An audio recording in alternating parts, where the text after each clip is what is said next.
তো 52টা তাসে 53টা খেলা জানা আছে আমার। আমি আজকে প্রথম একটা খেলা আজকে আপনাদেরকে শিখাই দিব, ঠিক আছে?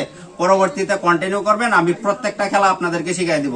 এই দেখেন এখানে 52টা টাস রাখলাম, আমি টাসগুলো এলোমেলো করে দিলাম। আপনার হাতে এলোমেলো করে দেন, আপনার হাতে টাসগুলো এলোমেলো করে দেন, একটু দ্রুত করবেন ভাই, ঠিক আছে? আপনি টাস এলোমেলো করে দিয়েছেন, এই যে আপনার হাতে কিন্তু টাস এলোমেলো করছেন। আপনি একটা টাস নিবেন এখান থেকে, আমি বলে দিব আপনি কোন টাসটা নিছেন, ঠিক আছে? আমি কিন্তু টাসটা দেখবো না, আপনি দেখবেন। আমি বলে দিব আপনি কোন টাসটা নিছেন, ঠিক আছে? ঠিক আছে, নিছেন? তাহলে আপনি টাসটা রাখেন। টাস রাখছেন আপনি এখানে, এই যে দেখেন এই টাসও কিন্তু আপনাকে দিয়ে দিলাম।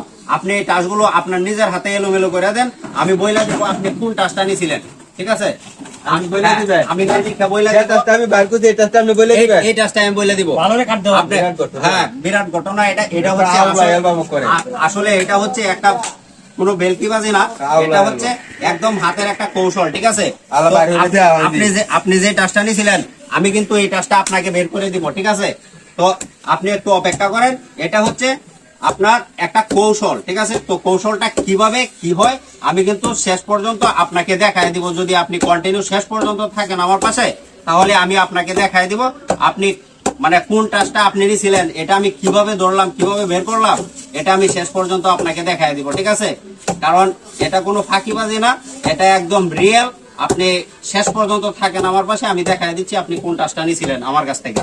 আপনি যেটা নিয়েছিলেন এটা আপনার খেয়াল আছে তো নাকি? আচ্ছা, আপনার যদি খেয়াল থেকে থাকে তাহলে আমারও খেয়াল আছে, আমি কিন্তু আপনারে বাইর করে দিব, ঠিক আছে? আপনি কোন টাচটা নিয়েছিলেন আমার কাছ থেকে? এই টাচটা আপনি আমার কাছ থেকে নিয়েছিলেন, এটা হচ্ছে রৈতনের 10। আপনি রৈতনের 10 টাকাটা টাচটা আমার কাছ থেকে নিয়েছিলেন, ঠিক আছে? ঠিক আছে, আচ্ছা যদি ঠিক থাকে। এখন হয়তো আপনার প্রশ্ন আসতে পারে যে এতগুলা টাসের মধ্যে আমি একটা টাস নিলাম, এটা আপনি না দেখে কিভাবে ধরলেন, ঠিক আছে? আমি আপনাকে এই কৌশলটা এখন শিখাই দিচ্ছি।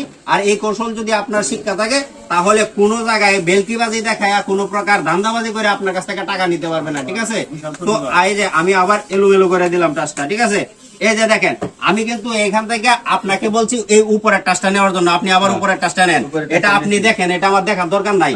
তো আমি কোনটা দেখবো আসলে? আমি যে টাচটা আনছিলাম এই টাচটা কি? এই যে দেখেন দর্শক, এই টাচটা কি? এইটা দেখবো আমি। এটা হচ্ছে সিরুর 7। উনি কোন টাচ নিছে এটা কিন্তু আমি দেখি নাই, এটা হচ্ছে সিরুর 7, আপনি দেখতে পাচ্ছেন, ঠিক আছে? আমি কিন্তু টাচ এই যে আবার এইভাবে রেখে দিলাম।